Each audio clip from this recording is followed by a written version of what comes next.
Hey, my name's James Nicholson and welcome to my YouTube channel. In this video, I've got some house price data and it's not good. This is a big drop, in my opinion, in just 1 month.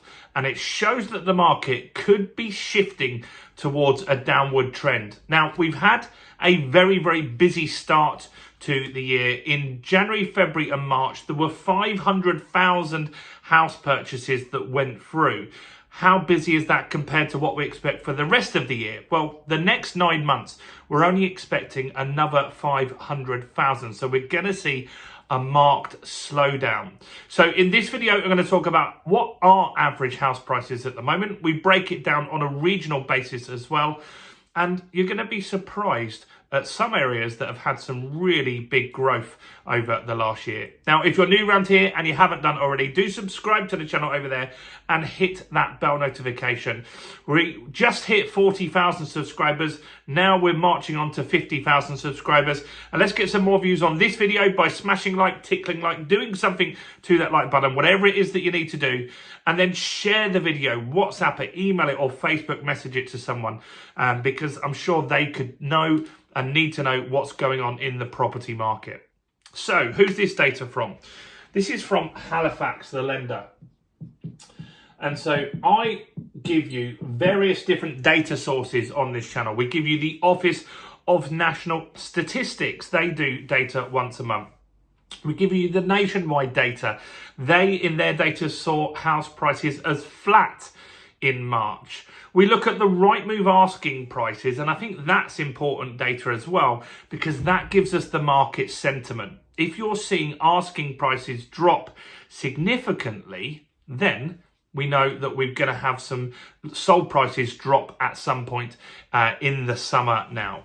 So Halifax data is good. It's their data for their transactions. So that's important to understand. So what are they saying? Well, they're saying house prices are down in March and a lot, 0.5% just in March. That's a big drop. If you did that every single month, you're looking at 6% drop just in 1 year. You're never going to get much more than that. You don't get 5% drops like you do in the stock market that you've seen over the last few days. You've seen 10% increases yesterday, 5% drops the day before. It's all over the place. Houses are a slow moving ship. They just don't change that quickly. So 0.5% is a significant drop, especially for March. Now, they attest this to the fact that a lot of people were trying to get transactions done to beat that stamp duty increase. That's why we had so many transactions early in the year. And that's why the market is going to slow down now, because people want to wait and see how this stamp duty stuff plays out. So the drop for the month, just a month, on average was £1,575 down. What's their average asking or sold price on the Halifax data is 296,699. So down a little bit on February, but now there isn't much that's propping up the market. There's no real incentive to increase house prices at the moment.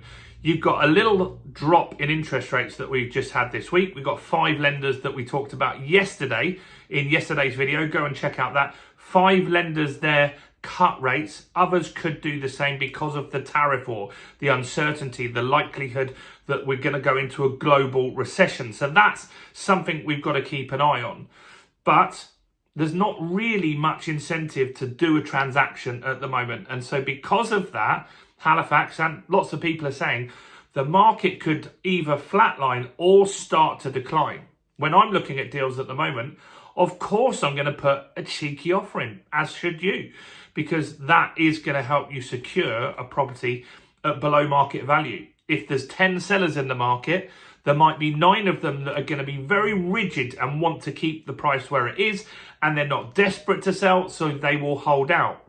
But there'll be 1 that will reduce the price in order to get a quick sale done. What else are they saying? They're saying on an annual basis, house prices are still up, and they're up 2.8% on an annual basis. It was around 4%, and now it is dropping as other months fall off, and we've got some losses going in here now. Now, on a regional basis, they've given us some regions, but not England for some reason, which is strange. But let's have a look at the ones that we have got. So we've got Northern Ireland. That absolutely smashed it, and Nationwide are seeing similar data to this. So is the ONS. Northern Ireland has been really busy over the last year. 6.6% increase just in Northern Ireland. That's really, really busy, and moving in the right direction for them. Scotland, how's it doing up there?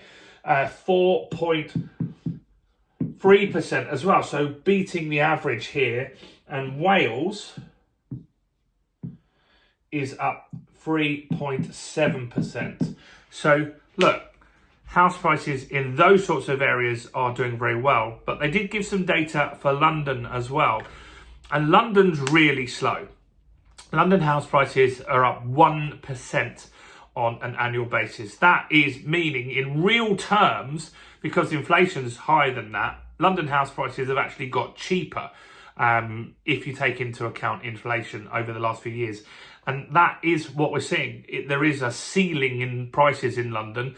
Yes, there are people moving back there, but people can't afford it. The interest rates went up, meaning the monthly payment got more expensive. And now you've got stamp duty hitting first-time buyers, particularly very, very hard in that area. So this is interesting to look at all this data, and we should all look at as many data sources as we can, because you want to know what your house price is worth, maybe your portfolio is worth, or maybe you're looking to invest in property.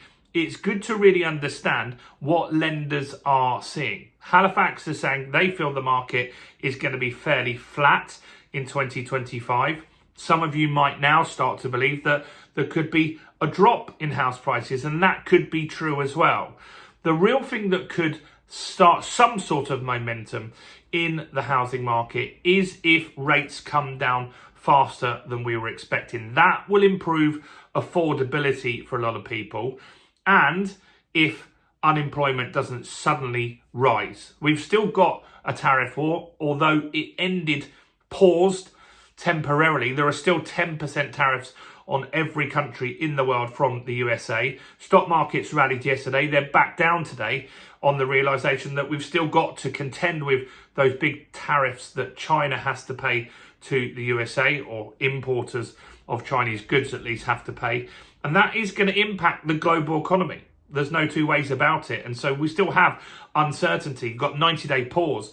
Are deals going to be figured out? Are things going to suddenly get back to normal? Well, what that does do is give businesses uncertainty. And the fact is that, meaning because of that, the problem is they won't make decisions. So things will slow down. They'll buy less. They'll take their time to do stuff. And that's not great. And that could put us into recession. We're very close to that, if not already in one. Anyway, what do you think about these house prices from Halifax? Do you think this data is an indication that the market is slightly going to move down into correction territory now? 0.5% in a month. That is not insignificant. Do like the video, do subscribe, and do check out in the description the fundamentals of property investing. Because we hit 40,000 subscribers, we've knocked it down to £20, one-off charge. That's the cheapest we've ever done. That will teach you how to find properties below market value, all the different strategies that you need to know, and much, much more. So do click on the link and grab that for £20 while it's on sale. Do check out all the other content as well on the channel, including this video right here.